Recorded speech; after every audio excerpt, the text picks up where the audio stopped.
Bonjour très cher auditoire, bienvenue dans la tribune des oralistes, tribune consacrée à la vulgarisation de la culture africaine. Aujourd'hui, lundi, nous allons nous pencher sur la rubrique intitulée L'Afrique et ses peuples. Au cours de cette rubrique, nous allons nous intéresser à l'Afrique de l'Ouest. En effet, l'Afrique de l'Ouest est cette partie du continent africain qui comprend au total 16 pays. Parmi les 16 pays, nous avons 5 pays anglophones.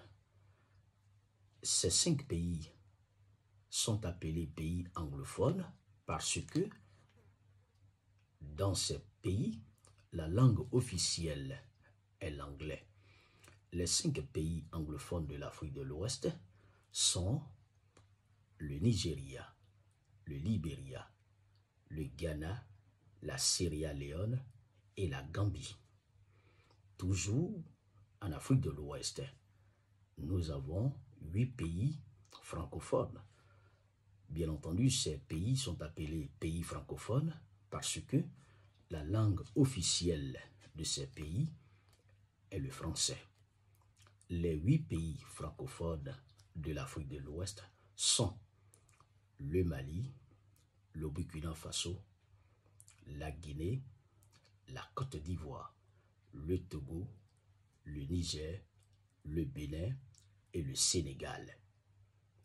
Nous avons également, toujours en Afrique de l'Ouest, 2 pays lusophones. Ces pays sont appelés pays lusophones parce que la langue officielle de ces pays est le portugais. Les 2 pays lusophones de l'Afrique de l'Ouest sont la Guinée-Bissau et le Cap-Vert. Et nous avons un seul pays arabophone, c'est-à-dire que dans ce pays-là, la langue officielle est l'arabe.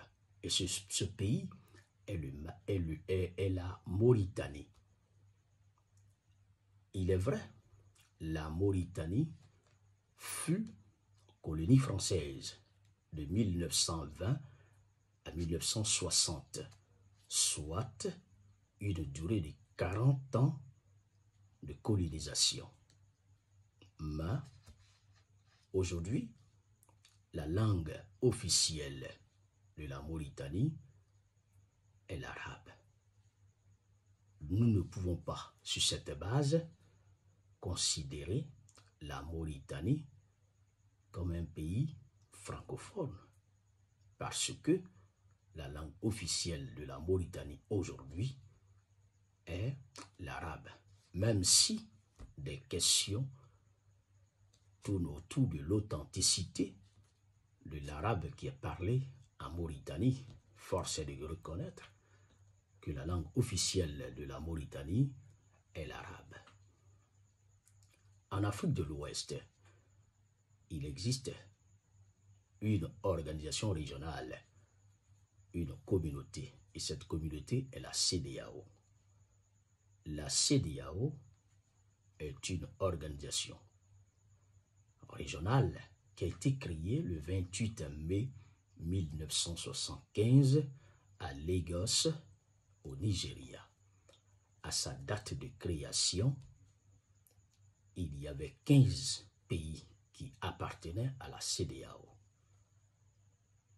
Et un an après, c'est-à-dire en 1976 précisément, le Cap-Vert a rejoint la CEDEAO, ce qui a donné naissance à 16 pays appartenant à la CEDEAO.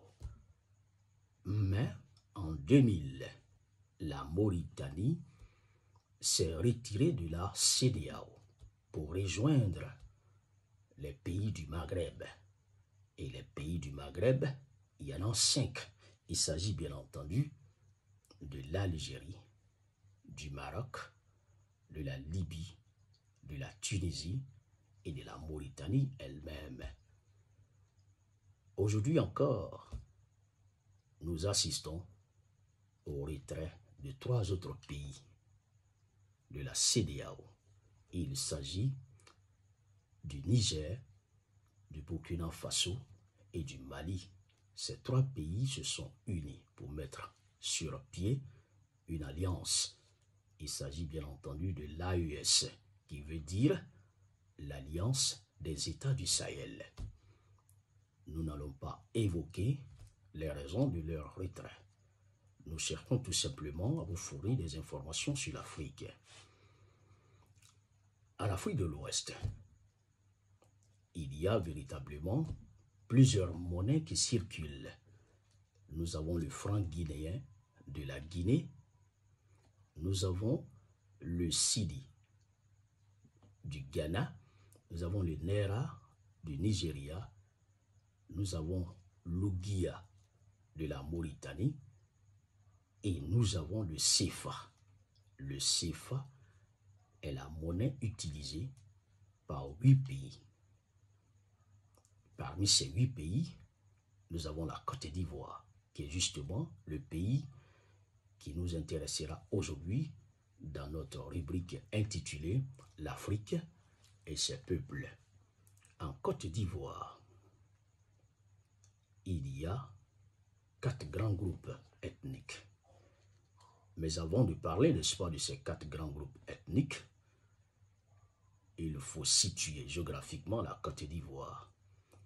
La Côte d'Ivoire est un pays encerclé au nord par le Burkina Faso et le Mali, à l'ouest par la Guinée et le Libéria, à l'est par le Ghana et au sud par l'océan Atlantique.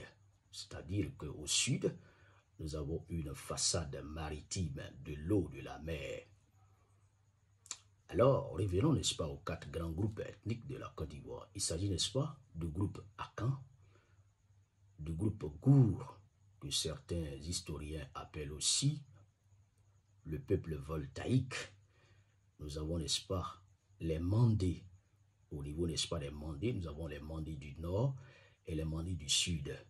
Et nous avons, n'est-ce pas, le peuple ou le groupe Krou.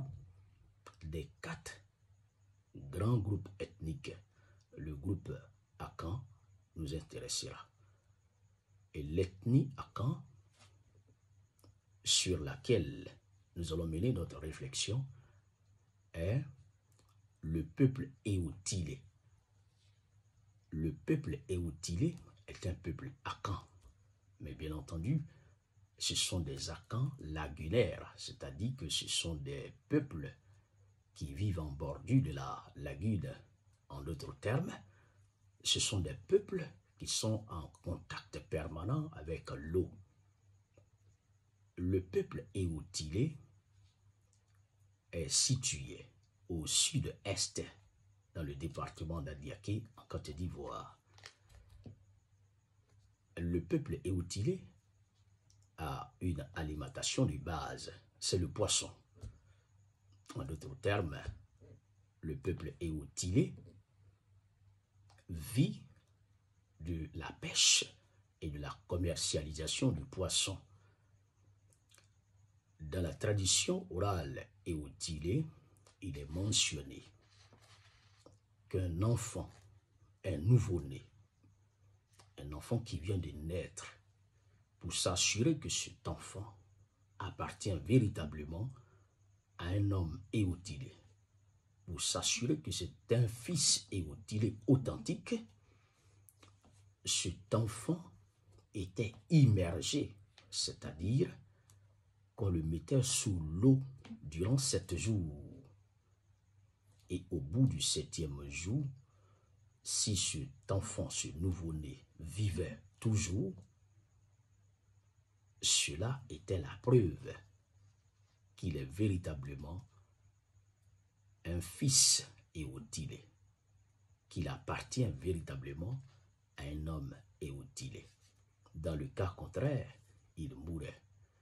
Et l'enfant qui traversait cette épreuve difficile, pénible, était bien accueilli, était le bienvenu dans la communauté Eoutilé.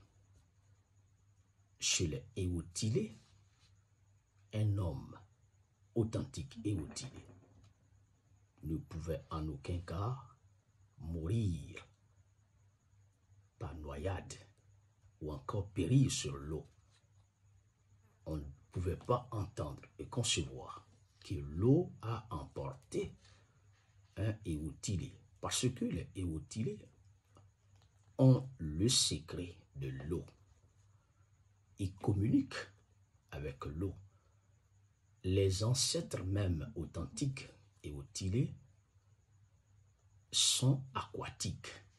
Dans la tradition orale Éoutilée, bien entendu, leurs ancêtres ont véritablement une apparence, ou encore une appartenance aquatique. C'est pour cette raison que, dans leur tradition orale, bien entendu, un Éoutilé ne pouvait pas mourir dans l'eau.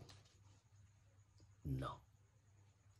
Et évidemment, si un étranger était emporté par l'eau en pays Éoutilé, on faisait appel à ces peuples-là, les Éoutilés, pour véritablement retrouver celui qui a été emporté par l'eau. Le peuple Éoutilé, il est important de le savoir, est l'un des peuples les plus anciens de la Côte d'Ivoire. C'est un peuple véritablement qui a commencé l'histoire de la Côte d'Ivoire. Très cher auditoire, voilà ce que je tenais à vous communiquer. Je vous donne rendez-vous le mercredi pour animer une rubrique intitulée « La lecture et l'analyse des textes oraux ». Et je vous prie, très cher auditoire, de partager au maximum cette vidéo afin que d'autres personnes puissent en bénéficier. Merci beaucoup. À mercredi.